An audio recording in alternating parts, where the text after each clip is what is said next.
All right. So, what would your advice be to someone who's trying to, get into the wrestling game? First thing, finish school, go to college. All right. Prepare backup. All right. Because 99% of you will fail. But at the end of the day, once you've done that and you've accomplished that, go to a good wrestling school. Mm-hmm. A reputable wrestling school. Go to a school with someone that's already been there. Mm-hmm. Don't go to a wrestling school with people that haven't been there. Good schools right now, probably like Bubba Ray's 3D. That school's a good school. There's plenty of them. Rip Rogers, unreal. Mm-hmm. But go to a good school, get a good foundation, and then work from there. All right. And, let's say someone's already in school or, maybe on the cusp of making it. What's it take to make it and last in wrestling? Firstly, luck. Because I've seen, like, just now, being on the indies, so much talent that's just not being picked up. And I think there's just so many spots and so many hours, and people are just going to get passed over. It's just what it is. But, so first thing you're going to need is a lot of luck. And the second thing you need to do right now, I think, is build up your brand. The bigger your brand is before they even sign you, the better it is. So the main thing you should be focusing on is your brand. And, would you compare the indie circuit in wrestling to sort of music in that, music artists are able to make it without, the big labels, and do you see wrestling trending that way too? I think it's most definitely turning that way, and I think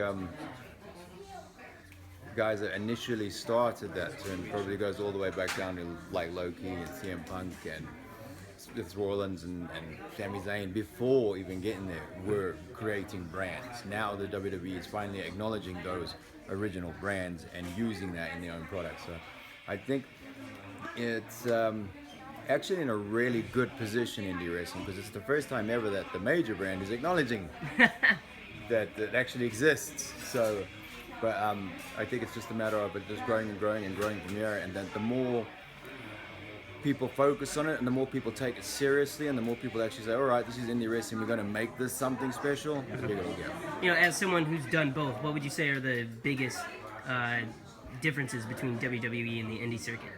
Probably you can't compare the two. I mean, WWE is this massive monstrosity of a machine that's continually running.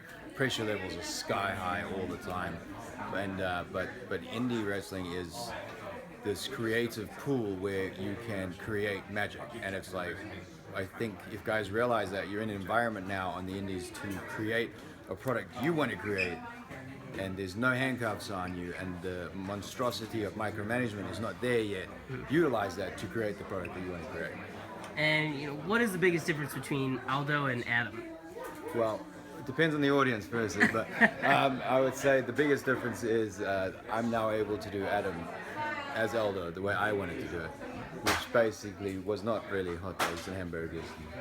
And every now and then, like last night we had the bunny and stuff like that, but that's not necessarily the way I envisioned the initial character. The initial character, probably closest thing to it would have been Godfather. So that's actually where I wanted to go with it. So now I'm able to go that route where I want to.